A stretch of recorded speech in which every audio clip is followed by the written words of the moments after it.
88% des algorithmes ont été conçus par des hommes et résultat forcément, l'intelligence artificielle véhicule les préjugés sexistes. Flora Vincent a décidé d'agir pour rectifier le tir. Elle est notre invitée. Bonsoir. Bonsoir. Soyez la bienvenue sur TV5 Monde. Vous êtes scientifique, chercheuse et vous avez coécrit avec Aude Bernheim ce petit livre plein d'informations. L'intelligence artificielle passe sans elle. Préface de Cédric Villani, c'est aux éditions Belin dans la collection Laboratoire de l'égalité. Je précise aussi que vous avez cofondé l'association scientifique et féministe Wax Science, on va en parler d'ailleurs, pour promouvoir une science ludique et sans stéréotypes. Alors peut-être d'abord pour commencer, c'est quoi un algorithme pas forcément évident encore aujourd'hui pour tout le monde. C'est quoi juste? Tout à fait, c'est une bonne question. En fait, l'algorithme, aujourd'hui, c'est ce qui permet de faire l'intelligence artificielle.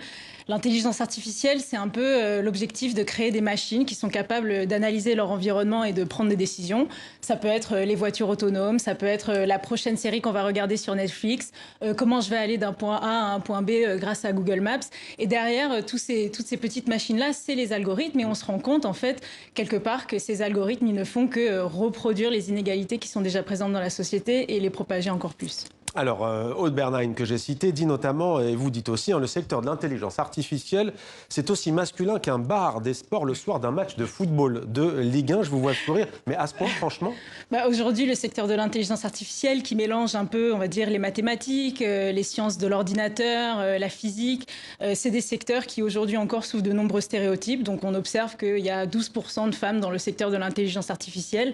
Les mécanismes derrière, c'est des stéréotypes, c'est la culture geek qui en fait petit à petit évince les femmes du secteur, et l'absence de diversité va vraiment affecter la façon avec laquelle on développe les algorithmes, et le manque de mixité dans ces milieux-là vraiment a une incidence forte sur comment les algorithmes vont être développés. Et on reviendra tout à l'heure sur cette question notamment des filles dans le domaine scientifique à l'école, parce que ça passe aussi par là, vous appelez à changer les choses dans les algorithmes, au niveau des robots, de ce qu'on appelle les robots et les calculateurs, mais aussi concrètement dans la société. Un exemple de sexisme véhiculé? Il y en a beaucoup. Je ne sais pas si je peux le dire sur un plateau télé, mais c'est vrai qu'il y a beaucoup de réflexions et de remarques très très malveillantes qui circulent dans les écoles d'informatique. C'est vraiment une culture où, on va dire, par rapport à Internet, c'est un peu trash. Ouais. Donc c'est le genre d'environnement dans lequel on ne peut pas vraiment évoluer quand on est une femme. Là, vous parlez de l'environnement culturel, du domaine même, en fait. Et par exemple, si je devais vous donner un exemple sexiste qui, moi, m'a touchée par rapport aux algorithmes, récemment, j'ai voulu traduire « I am a scientist », qui en anglais n'est ni féminin ni masculin, et j'ai voulu le traduire en français, et ça l'a instantanément traduit par « je suis un scientifique ». A priori, j'ai pas l'impression d'être un scientifique, mais une scientifique. Et même si certainement il n'y a pas mort d'homme, quand même, moi je me dis qu'est-ce que ça véhicule sur la façon avec laquelle je me représente mon métier, et c'est ce genre de petits phénomènes qui s'accumulent et qui, in fine, font qu'on a un peu un complexe de l'imposteur. Ça, c'est quelque chose qu'on essaye on va dire d'expliciter dans le livre.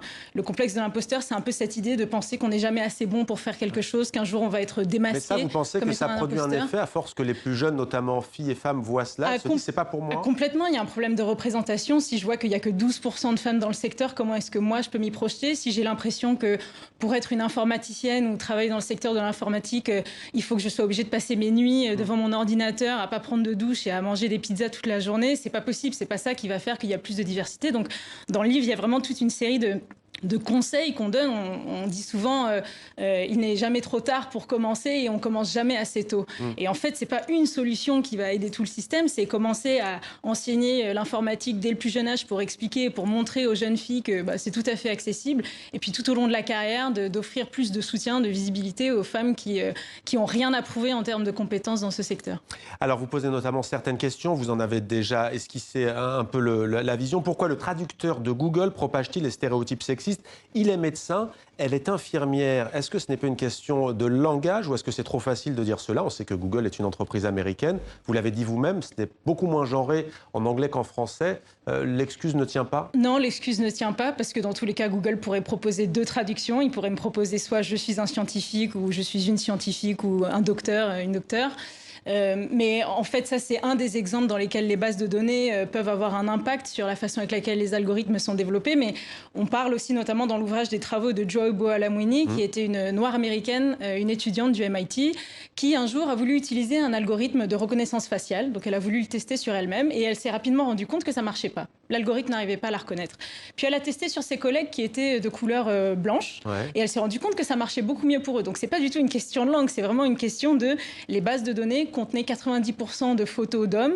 Ces bases de données étaient utilisées pour entraîner l'algorithme. Donc l'algorithme était très très fort pour reconnaître des nouveaux visages blancs, mais pas du tout pour reconnaître des visages de femmes noires. Donc les algorithmes, ça ne véhicule pas que des préjugés sexistes? Non, pas que des préjugés sexistes, aussi tout un tas d'autres inégalités de genre, d'âge, mais aussi d'ethnie.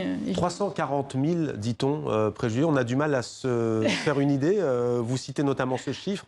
Ça veut dire quoi, 340 000? C'est beaucoup. Donc ça, c'est les travaux d'Adrien Bernheim. Donc c'est un peu une interprétation, on va dire, personnelle du nombre de préjugés. Mais je pense qu'il y a autant de préjugés dans les algorithmes qu'il y a d'illégalités actuellement dans la société. Je pense qu'on est facilement à 340 000 inégalités dans la société. Alors, parmi les autres questions posées, pourquoi les applications d'orientation professionnelle associent-elles toujours l'empathie et les compétences littéraires aux femmes, le charisme et les compétences scientifiques aux hommes?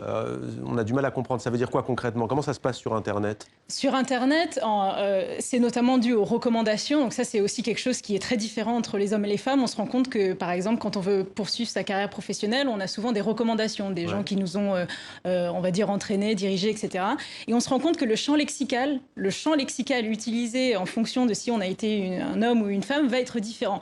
Donc les femmes, ça va être l'empathie, la capacité de collaboration, on va dire l'aspect bienveillant. Les hommes, ça va être des leaders, ils vont être charismatiques. Mais tout ça, c'est complètement des vues de l'esprit. Dans les deux cas, on a des personnes qui sont très compétentes, très opérationnelles. Et il y a tout un tas d'outils aujourd'hui qu'on véhicule aussi dans l'ouvrage pour un peu prendre conscience de ces biais-là et empêcher qu'ils soient véhiculés par les algorithmes qui les apprennent. Alors ça, prendre le biais, vous insistez beaucoup sur ça. Prenons une notion basée sur la réalité. Un algorithme apprend que les femmes, et là on ne peut pas reprocher cela aux algorithmes, que les femmes sont payées 27% de moins que les hommes à compétences égales.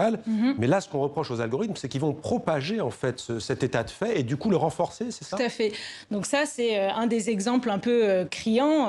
Aujourd'hui, malgré MeToo, malgré la libération de la parole de la femme, on est au XXIe siècle et on continue d'être payé 27% de moins à poste égal et à compétences égales. Ces algorithmes qu'on entraîne sur des bases de données vont apprendre ça.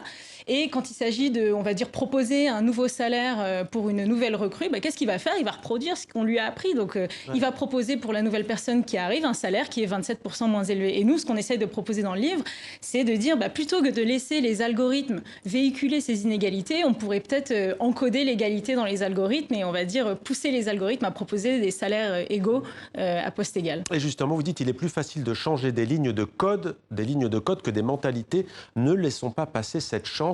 Concrètement, que fait-on? Concrètement, que fait-on? Globalement, moi, je passe beaucoup de temps à faire du code dans ma vie professionnelle. Je sais que c'est très facile d'encoder ça dans un algorithme. Il suffit de mettre une contrainte dans la façon de coder, de dire, je veux que mon algorithme, par exemple, si je veux recruter quelqu'un pour un poste technique, je veux qu'on me propose au moins 50% de CV féminins. C'est très facile à faire.